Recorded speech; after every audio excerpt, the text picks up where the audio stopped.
Hello my dear students, कैसे हो आप सब। मैं Lokesh Agarwal accounts by triple A में एक बार फिर आपका स्वागत करता हूं। दोस्तों, आज हम लोग असेसमेंट ऑफ इंडिविजुअल के अंदर कुछ और एग्जांपल्स करने वाले हैं। कल जहां तक किए थे उससे आगे बढ़ रहे हैं। छोटे छोटे सवाल होते हैं, करते समय सवाल लंबे हो जाते हैं, आंसर लंबे हो जाते हैं, सवाल छोटे छोटे से आते हैं। लास्ट क्वेश्चन हमने कौन सा किया था, एक बार नई बुक दे दो कोई एक मेरे को। हाँ, 19th किया था। चलो ठीक है, तो आज हम लोग 20th करने वाले हैं। तुम ये वाली बुक ले लो, इसमें ढूंढ लो 20th एक बार, वो मैच कर लो। 20th एक बार मैच करेंगे सब लोग। बिजनेस इनकम दे रखी है 80,000 रुपए की, ठीक है। 20 मिल गया, बिजनेस इनकम 80,000। चलो करें। देखो बेटा, सबसे last line, compute the amount of tax payable by Shri ML Gupta. तो आपको टैक्स पेएबल कैलकुलेट करने से पहले टैक्सेबल इनकम कैलकुलेट करनी पड़ती है। दो डिजाइन बनते हैं, एक बनेगा टैक्सेबल इनकम का और दूसरा बनेगा टैक्स का, ठीक है। यही करते हैं। एग्जाम्पल नंबर कौन सा है, 20 या 21? Example number 20 mister ML Gupta.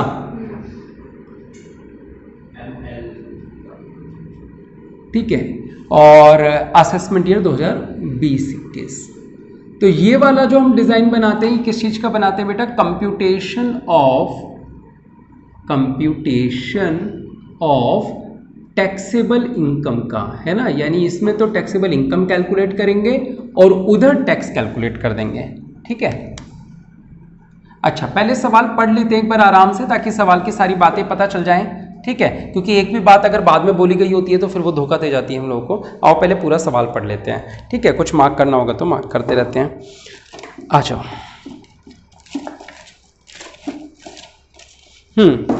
देखो बेटा, सवाल में क्या क्या दे रखा है। दे रखा है सबसे पहले कि हमारी बिजनेस इनकम है 80,000 की और ब्रैकेट में लिखा हुआ है including profits of 60,000 from new undertaking. आप इसका स्क्रीनशॉट ले सकते हैं। चलिए, तो देखो बेटा, टोटल बिजनेस की जो इनकम है वो 80,000 है, जिसमें से 60,000 रुपए हमारे कैसे हैं, न्यू इंडस्ट्रियल अंडरटेकिंग के हैं। तो खैर दोनों है तो बिजनेस इनकम ही, चाहे 60,000 हो चाहे 20,000 हो, दोनों कौन से हेड में आएंगी, पीजीबीपी के चैप्टर में आएंगी। आगे चलते हैं। Income from house property 1 lakh. देखो बेटा, यहां पे रेंट रिसीव्ड वर्ड नहीं दे रखा, क्या दे रखा है, इनकम फ्रॉम हाउस प्रॉपर्टी। तो क्या वो 30% लेस करने वाला टॉपिक करेंगे, नहीं करेंगे। आगे बढ़ो। लॉन्ग टर्म कैपिटल गेन दे रखा है 112A वाला। बेटा 112A कौन सा, वो जो 1 फरवरी 18 से पहले खरीदे थे वो वाला, ठीक है। उस पर जब टैक्स लगता है तो आपको याद है 112A वाले में क्या होता है, सर टैक्स लगता है 10% के रेट से, लेकिन 1 लाख तक तो टैक्स लगता ही नहीं है। याद आ रहा है, 1 लाख तक टैक्स नहीं लगता, 1 लाख से ऊपर पे लगता है, वो भी कितना परसेंट, 10% लगता है, ठीक है। एक सेकंड, और आगे क्या लिखा हुआ है, long term capital gain computed. यानी एक और चीज लॉन्ग टर्म कैपिटल गेन है जो नॉर्मल है, और इस नॉर्मल वाले पे टैक्स का रेट क्या होता है, 20% होता है, ठीक है। दो तरह के लॉन्ग टर्म कैपिटल गेन है। 112A वो वाला होता है, वो जो शेयर खरीदे होते हैं 1 फरवरी 18 से पहले वाले, उन पे एक रूल होता है कि 1 लाख से ऊपर होगा तो जितना एक्स्ट्रा है उस पर टैक्स लगता है 10%, और जबकि इस वाले पे पूरा 20% लगता है, ये वाला जो है। उसके बाद इंटरेस्ट रिसीव्ड अदर सोर्सेज के टॉपिक में जाएगा। डिविडेंड फ्रॉम यूटीआई एग्जेम्प्ट होता है बेटा, डिविडेंड फ्रॉम यूटीआई याद है आप लोगों को, अदर सोर्सेज के चैप्टर में पढ़ा था। डिविडेंड फ्रॉम यूटीआई कहां जाता है, एग्जेम्प्ट, ई लिख दो चाहे तो, एग्जेम्प्ट। फिर क्या है, interest receive from saving bank account. बेटा ये जो सेविंग बैंक अकाउंट है, ये 80 TTA की छूट भी मिलेगी इस पे। पहले तो ये अदर सोर्सेज में जुड़ जाएगा, फिर 80 TTA में कितने तक की छूट मिलती है, 10,000 तक की, जबकि ये कितना है 14,000 रुपए, तो 10,000 तक की छूट मिल जाएगी हम लोगों को। और क्या दे रखा है, कहां गया, डिविडेंड फ्रॉम इंडियन कंपनी, ये तो एग्जेम्प्ट होता ही है बेटा, 10 लाख तक एग्जेम्प्ट होता है, 7,000 रुपए मिला है तो एग्जेम्प्ट ही होगा, 10 लाख तक एग्जेम्प्ट होता है ये वाला। उसके बाद winning from Sikkim government lottery. बेटा विनिंग दे रखी है तो ग्रॉसअप करूं या नहीं करूं, ग्रॉसअप करूं या नहीं करूं, 100/70 नहीं करूंगा। लेकिन एक बात याद रखना कि लॉटरी है ना, तो सबसे लास्ट में जब टैक्स कैलकुलेट होगा तो लास्ट में टीडीएस माइनस होता है। लॉटरी पे क्या होता है, टीडीएस। तो इसके आगे टीडीएस लिख देता हूं ताकि याद आ जाए, जब आंसर सॉल्व करोगे तो सबसे लास्ट में क्या करोगे, टीडीएस और माइनस करोगे सबसे लास्ट में यहां पे जाके। ग्रॉसअप नहीं करना क्योंकि विनिंग वर्ड दे रखा है, रिसीव्ड होता तो ग्रॉसअप करते हैं। आगे, he has made the following payments out of the above mentioned income. कौन कौन सी इन्वेस्टमेंट उसने करी है, कह रहे लाइफ इंश्योरेंस प्रीमियम दिया है दिसंबर 2014 में दिया है, ठीक है। 28,000 का दिया था, जबकि पॉलिसी थी 1 लाख की। बेटा याद है आप लोगों को, दिसंबर 2014 पे 20% अलाउड था, 10 या 15। एटीसी के नोट्स खोल के देखो कॉपी के अंदर, एटीसी वाले नोट्स जो हैं उसके अंदर हमने एलआईसी जो सबसे पहला पॉइंट था एटीसी के अंदर, वहां 3 बार लिखा था मैक्सिमम अलाउड। एक था 1 2012 वाला, एक था 2012-13 वाला। 2012 से पहले 20, एक बार खोल के देखो 80C के नोट्स में सबसे LIP, 80C के नोट्स में LIP दिख रहा है, लाइफ इंश्योरेंस प्रीमियम सबसे ऊपर। यहाँ पे डेट्स देखो, मैंने 3 डेट्स लिखवाई होंगी, हाँ ये नहीं, 1 अप्रैल 12 से 20%, 12 से लेके 13 तक, यानी बीच में 1 साल ऐसा आया था कब जिसमें कितना था 10%, और 13 के बाद कितना था 15% अलाउड था। मेरे को ऐसा लग रहा है कि 13 के बाद कितना है 15%, तो इस पर 15% अलाउड होना चाहिए ना। हाँ 14 वाले में तो 15% होना चाहिए, लेकिन इन्होंने आंसर में कुछ गड़बड़ कर रखी है, इन्होंने बुक को अपडेट करना भूल गया, तो ईयर चेंज करते समय।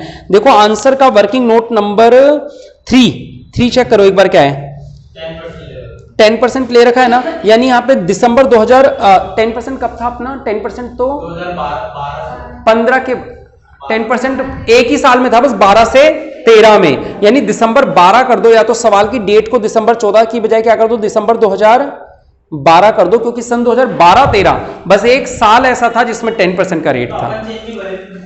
आंसर में चेंज है तो फिर सारी चीजें उसके अकॉर्डिंगली कर लेते हैं ना। आंसर में उन्होंने 10% के हिसाब से किया हुआ है, तो अपन 10% कब था दिसंबर 2012 में, अपन डेट चेंज कर देते हैं ताकि आंसर दिसंबर 2012 कर दो इसको, बुक को, ठीक है। वैसे हिंदी मीडियम में चेक करूं, एक सेकंड रुको, 14 ही लिखा हुआ है उसमें भी, ठीक है। चलो आओ, फिर डिपॉजिटेड इन PPF 80C में जाएगा बेटा। मेडिकल इंश्योरेंस प्रीमियम, ये जो पुरानी वाली बिक थी इसमें भी 14 ही था क्या? हाँ, इसका मतलब ये अपडेट करने में दिक्कत आ रही है इनको, क्योंकि इस साल और अगले साल की बुक में 1 साल का डिफरेंस होना चाहिए, अपडेट नहीं किया, कुछ गड़बड़ है। डिपॉजिटेड इन PPF 80C में जाएगा। Medical insurance premium on 80D में जाएगा, वाइफ के लिए है। और डोनेशन अप्रूव्ड, ये लो बेटा, यही बाकी था सवाल में है। टैक्स के कैलकुलेशन में डिडक्शन का चैप्टर तो था ही, 80G भी दे दिया डोनेशन। याद आ रहा है आप लोगों को 80G कैसे करते हैं? चलो इससे अच्छा सवाल क्या करोगे फिर आप, चलो करें सवाल। देख लो छोटा सा है, आया हुआ है MD यूनिवर्सिटी में और कोटा यूनिवर्सिटी में, तो करते हैं सवाल, पेपर में आने लायक सवाल होता है, ठीक है, करें। चलो बेटा, सबसे पहले क्या इस सवाल में income under the head salary है क्या? नहीं है। Income under the head house property है क्या? हाँ है। और कंप्यूट करके दे रखी है मेरे ख्याल से सीधा, तो बता दो मेरे को इनकम फ्रॉम हाउस प्रॉपर्टी, सीधा बाहर लिख देता हूं, ठीक है। फिर हाउस प्रॉपर्टी के बाद आता है PGBP का चैप्टर, हाँ या ना? Income under the head PGBP, इसमें कौन कौन सी, एक तो नॉर्मल बिजनेस इनकम और एक क्या थी, एक बार नाम बता दो, इनके दो अलग अलग थे ना। एक तो था क्या 60,000 ऑफ इंडस्ट्रियल अंडरटेकिंग, है ना, तो इंडस्ट्रियल अंडरटेकिंग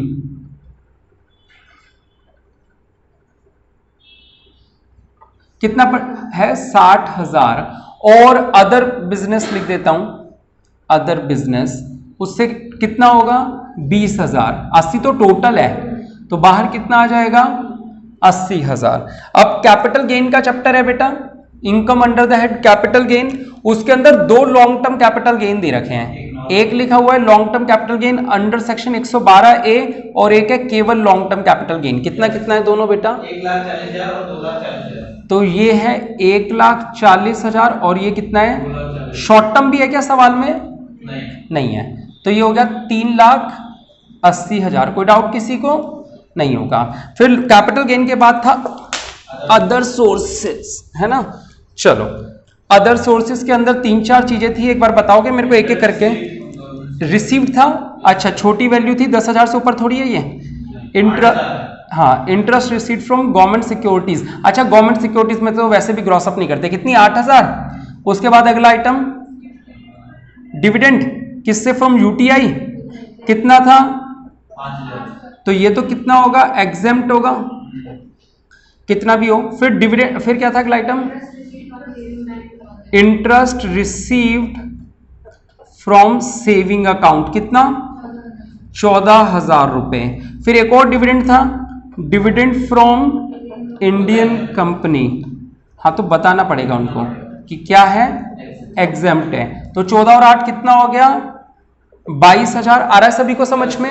ठीक है, ये हमारी सारे हेड्स की इनकम हो गई। जो टोटल आएगा उसको पुकारेंगे क्या? Gross total income. 2 का 2, 2 और 8 10 और 8 18, हाँ से लगी 1 और 2 8 10 और 8 18, 1 और 3 4 और 1 5, क्या बेटा? अच्छा लॉटरी भी थी क्या? रह गई। Income from winning from lottery, yes winning from lottery कितना बेटा?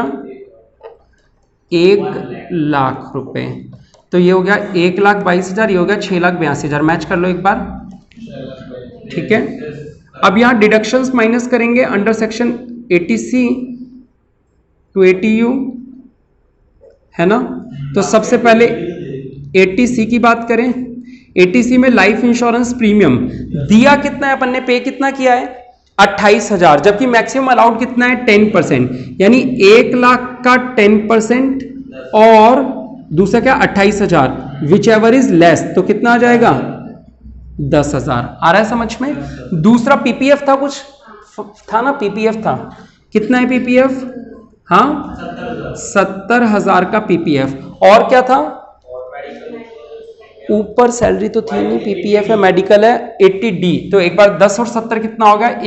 10 और 70 हो गया 80,000, ठीक है। उसके बाद 80D मेडिकल इंश्योरेंस प्रीमियम किसके लिए दिया है बेटा? वो वाइफ के लिए, तो अलाउड होता है वाइफ के लिए। चेक से दिया है कितने रुपए? 16,000। मैक्सिमम 25,000 तक अलाउड है, तो ये अलाउड हो गया। 80D के बाद बोलो, डोनेशन तो बाद में आएगा। और बोलो, हो गया कैसे? ऊपर मैंने लिखवाया था 80 TTA, यही तो होता है जो भूल जाते हैं, इसीलिए मैंने लिखवाया था आपको।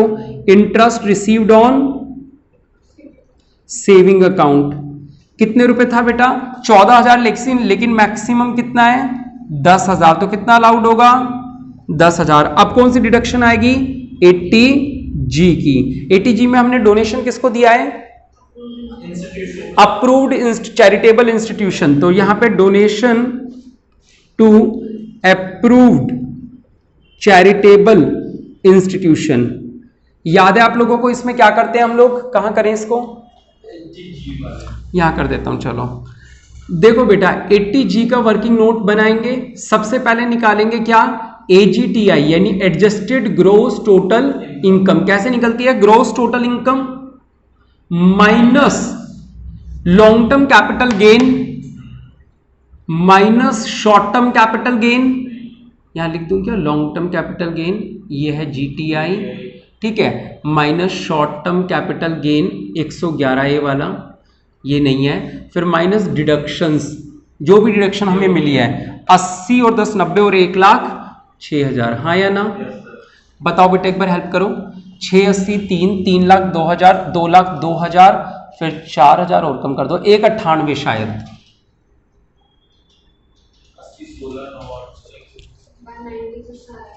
है। कितना माइनस करना था? 4। एक बार फिर से चेक करो, मेरा तो यही आएगा। 6 और 6 12, तुम्हारा सही है, तुम्हारा सही है। 6 और 6 12। अब एक बार मैच कर लो इनका। 80G की डोनेशन का है 98 आ जाएगा, ठीक है। चलो अब हमें क्या करना होता है बेटा? क्योंकि अप्रूव्ड चैरिटेबल डोनेशन को दी है, तो ये 50% वाले टॉपिक में आएगी। डी पॉइंट में ये कौन से केस में जाएगी बेटा? डी केस में। तो डी केस में क्या लिखते हैं? 50% ऑफ 10% ऑफ AGTI और donation which ever is less, ठीक है, लोअर ऑफ। तो यानी कि 50% किसका निकालूं? 19,600 या डोनेशन कितना दिया था अपन ने? 20,000 का। 20,000 तो 19,600 या 20,000 दोनों में से जो भी कम हो, तो किसका निकालूंगा? 19,600 का 50% कितना हो जाएगा? 2 × 18 2 × 16 9,800। ये याद आ रहा है आप लोगों को? ठीक है, नहीं याद आ रहा तो खतरे की बात है। फिर क्यों खतरे की बात क्यों है? इतनी मेहनत करके बताई थी तो चलो 9,800 रुपए। डन? ये आया समझ में? ठीक है। चलो अब आ गई हमारी टैक्सेबल इनकम। क्या निकल के आ गई? Taxable income. डन? चलो टैक्सेबल इनकम बताओ बेटा एक बार। 8 और 2 10, 1 और 9 10 और 6 16 और 6 22, हंस लगी 2 और 2 4 और 8 12 और 6 18, 1 और 7 1 और 5 5,66,200। यही आ रही है? चेक कर लो एक बार बुक में, मैच कर लो बुक से, ठीक है। चलो बताओ समझ में आई या नहीं आई? अच्छा, राउंडेड ऑफ करने की जरूरत नहीं है क्योंकि ये ऑलरेडी 200 है तो राउंडेड ऑफ है। और कुछ काम बचा? नहीं। अब आगे करें computation of tax. Computation of tax करने के लिए पहले ना एक आपको इस डिजाइन को समझना जरूरी है। Taxable income 5,66,200। इस टैक्सेबल इनकम के है ना कुछ टुकड़े कर लिया करो ताकि टैक्स रेट की ज्यादा क्लैरिटी मिल जाए आप लोगों को। देखो बेटा, सरकार कहती है कि लॉटरी इनकम अगर यहां पे है तो पहले उसे तो अलग ही हटा दो, यानी कि लॉटरी या विनिंग फ्रॉम कैजुअल इनकम को तो बिल्कुल अलग हटा दो। कितने रुपए की थी? 1 लाख की। इसके अलावा अगर कोई डिविडेंड इनकम है तो उसको भी अलग हटा दो। टैक्सेबल हो तो डिविडेंड है तो सही, लेकिन सर वो टैक्सेबल नहीं है, ठीक है। उसके अलावा सरकार कहती है कि शॉर्ट टर्म कैपिटल गेन को अलग हटाओ। कौन से वाला? अंडर सेक्शन 111A वाला, ठीक है। डिविडेंड को अलग हटाओ, तो डिविडेंड है ही नहीं, शॉर्ट टर्म कैपिटल गेन है ही नहीं। फिर सरकार कहती है लॉन्ग टर्म कैपिटल गेन को भी अलग हटाओ। अब लॉन्ग टर्म कैपिटल गेन तो दो होते हैं, ठीक है। एक normal long term capital gain होता है 20% वाला, और एक होता है कौन सा? 112A वाला। 112A में कितना परसेंट रेट होता है? 10%। तो चलो लॉन्ग टर्म कैपिटल गेन भी अलग अलग हटाओ। ये कितना है? 2 लाख नहीं, सॉरी, ये कितना है? 1,40,000। और ये कितना है? 2,40,000। फिर अगर हम बोले normal income, normal tax rate से जो इनकम होती है, नॉर्मल टैक्स रेट से जो इनकम होती है वो कितनी? सर बैलेंसिंग फिगर 5,66,000 में से 3 इनकम मैंने अलग अलग छांट ली है, तो मेरी जो नॉर्मल इनकम है वो पहले पता लगा लो कितनी है। बताओ कितनी, एक बार हेल्प करो। 5,66 में से 2 और 1 3, 3 80, 480 माइनस कर दो। 480 माइनस किया तो 10, 8 और 8 16, 1 और 1 4, बस 86,200 ही बचेगा शायद। हाँ या ना? ये बात समझ में आ गई सबको कि ये जो टैक्सेबल इनकम होती है इसके कुछ टुकड़े कर लेने चाहिए, यानी कि टैक्सेबल इनकम की पहचान कर लेनी चाहिए अलग अलग। क्यों? क्योंकि सर लॉटरी के रेट पे तो सरकार को फ्लैट 30% चाहिए होता है, उस पर तो सरकार को छूट वूट कुछ भी नहीं देती है, ठीक है। कोई 2.5 लाख की छूट नहीं मिलती, कुछ नहीं मिलता उस पर। Dividend income, sir dividend income अगर पे टैक्सेबल का रेट होता है 10% का अबोव 10 लाख, अगर 10 लाख से ज्यादा है तो। लेकिन सर है ही नहीं इस सवाल में 10 लाख से ज्यादा, तो ये दोनों एग्जेम्प्ट है, 10 लाख से कमी है। अगर होती, मान लो यहाँ 11 लाख होती, तो मैं वहां लिख लेता कि भाई 1 लाख पे 10% टैक्स देना है। दूसरा sir short term capital gain पे टैक्स लगता है कितना परसेंट? 15% का रेट होता है, इसको अलग हटा के रख लो, ठीक है। तीसरा sir short long term capital gain 2 तरह की होती है, एक नॉर्मल गेन और 112A वाला। 112A पे रेट कितना परसेंट होता है सर? 10% का रेट होता है, और नॉर्मल वाले पे कितना परसेंट होता है? 20% का होता है। तो इस सवाल में दोनों लॉन्ग टर्म कैपिटल गेन थे, दोनों को अलग अलग लिख लिया आ रहा है। और सर जो भी बाकी बची हुई इनकम है उसे हम क्या बोलते हैं? नॉर्मल रेट की इनकम, वो नॉर्मल टैक्सेबल इनकम है। डन। अब हमें क्या करना होता है बेटा? हम बनाते हैं computation of tax liability, computation of tax liability. ये आप लोग बुक पढ़ के कभी नहीं समझ पाओगे कि उन्होंने कैलकुलेशन ये कैसे करी है, जब तक आप ये वाला डिजाइन और ये जो मैं कॉन्सेप्ट समझा रहा हूं ये ना समझो तो, है ना। कभी भी बुक पढ़ के ये बात समझ आएगी नहीं आपको। कंप्यूटेशन ऑफ टैक्स लायबिलिटी कैसे करते हैं? देखो बेटा, सबसे पहले हम इस नॉर्मल इनकम पे टैक्स लगाते हैं। टैक्स या इन पे लगा सकते हो, चाहे तो अलग अलग, लॉटरी पे लगा के छोड़ दो। ये लो, टैक्स ऑन लॉटरी कितने की थी? 1 लाख की। उस पे कितना परसेंट? 30%। कितना है फ्लैट रेट? 30,000 का, ठीक है। ये 1,40,000 है। Tax on long term capital gain, ठीक है, अंडर सेक्शन 112A वाला। तो अब वो 1,40,000 है, ये 1 लाख तक तो एग्जेम्प्ट होती है, एग्जेम्प्ट अप टू 1 लाख, यानी 1 लाख तक पे तो टैक्स लगेगा नहीं। जो बचा उस पे कितना परसेंट लगेगा? 10%, यानी कि 40,000 पे 10% कितना हुआ? 4,000। अब आपके लिए ये दो इनकम है, इधर जो लेफ्ट साइड से जो इनकम होती है इसको पकड़ने के लिए पहले 2.5 लाख का बनना जरूरी है। 2.5 लाख कैसे बनाओगे? मिनिमम एग्जेम्पशन लिमिट कितनी होती है बेटा? 2.5 लाख, हाँ या ना? तो मिनिमम एग्जेम्पशन लिमिट के लिए 86,200 तो ये एग्जेम्प्ट हो गया, और बाकी 2.5 लाख रुपए के लिए अभी कितने और रुपए की छूट ले सकता है ये बंदा? 86,200 यहां पे छूट ले ली, 2.5 लाख में से माइनस कर दो 86,200, 1,63,800। कितनी छूट यहां पे ले लेगा? 1,63,800। मिनिमम एग्जेम्पशन लिमिट यानी कि 2.5 लाख रुपए। 2.5 लाख तक तो सरकार टैक्स नहीं लेती ना। तो बेटा आपको क्या करना है, सुनना। यहां तक तो इन दोनों पे टैक्स लगा दिया, चाहे तो इन दोनों पे नीचे कर देते, यहां लेफ्ट से शुरू कर लो, चाहे तो कहां से शुरू कर लो? लेफ्ट से टैक्स लगाना चालू करो। बोलो लेफ्ट से चालू करूं या राइट से? ये लेफ्ट से ही कर दूं, मिटा दूं एक बार, इसको दोबारा लिख दूंगा नीचे, मिटा देता हूं। आप लेफ्ट से टैक्स लगाना चालू करोगे। पहले इनकम कैलकुलेट करते समय राइट से इनकम कैलकुलेट करते हुए यहां तक निकाल लोगे। अब जब टैक्स लगाने की बारी आएगी तो कहां से चालू करोगे? लेफ्ट से चालू करोगे। करें? चलो बेटा, सबसे पहले इस पर टैक्स लगाते हैं। Tax on normal income.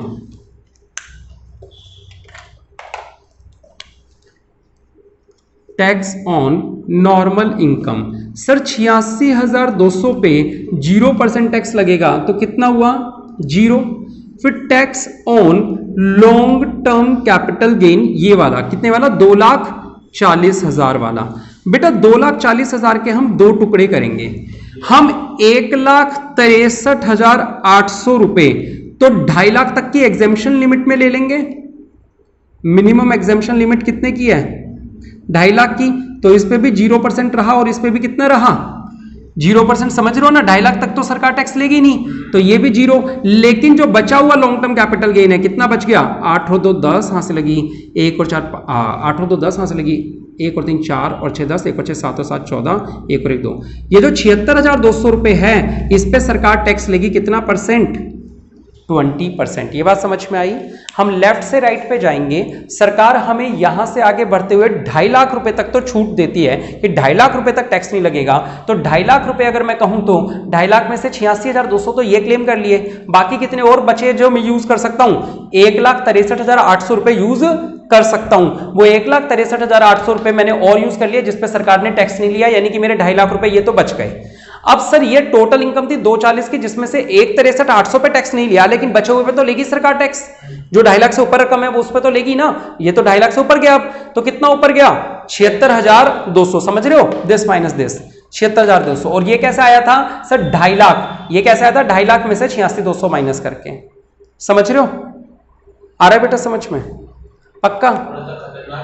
हाँ ठीक है। अब इस पे 20% कैलकुलेट करवा दो बेटा। 15,000 हो गया। तो सर यहां पे मिनिमम एग्जेम्पशन लिमिट हो गई पूरी और टैक्स भी लग गया। अब बाकी पे तो आगे सिंपल टैक्स लगा दो। तो ये लो, tax on long term capital gain under section 112A कितना था? 1,40,000।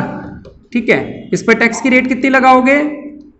10%। लेकिन कितनी? -1 लाख करके। हाँ या ना? 1 लाख से ऊपर पे ही तो लगाओगे। तो 40,000 का 10% कितना हुआ? 4,000। फिर टैक्स ऑन लॉटरी कितनी थी? 1 लाख। एट द रेट कितना? 30%। कितना हो गया? 30,000। अब टोटल टैक्स आ गया। हाँ या ना? 240, 4 5 9 3 और 1 4। अब इसमें सरचार्ज जुड़ेगा बेटा। सरचार्ज क्या हमारी इनकम लेस देन 50 लाख से ऊपर है? नहीं सर, हमारी जो इनकम है वो 50 लाख से कम है, तो सरचार्ज जुड़ेगा? जी नहीं। तो अब ये कितना आ गया? 49,240। सर अब क्या माइनस होगा? Rebate under section 87A। अब हमारी जो टैक्सेबल इनकम है वो पकड़ो, वो 5 लाख से ऊपर है। हाँ या ना? क्योंकि ये मोर देन 5 लाख है। टैक्सेबल इनकम क्या है? 5 लाख से ज्यादा। तो ये अलाउड होगा या नहीं होगा?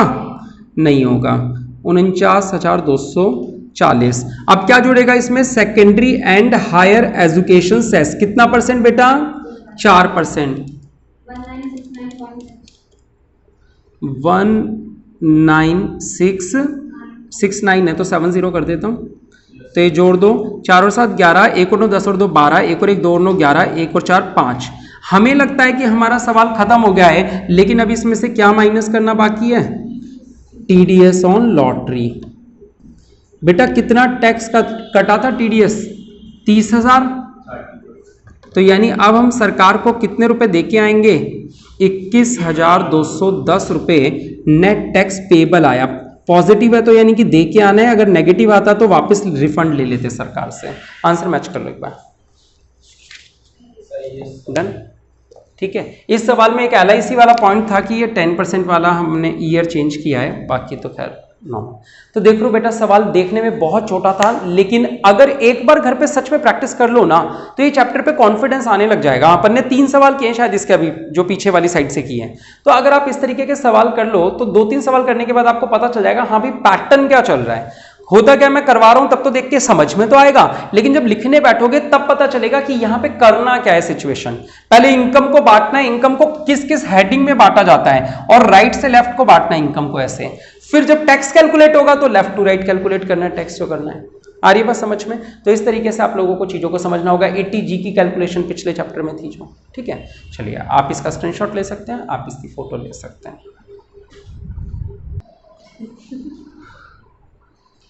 तो आज के लिए इतना ही। कैसी रही क्लास, लाइक और कमेंट करके जरूर बताएं। बहुत बहुत शुक्रिया। जय हिंद, जय भारत।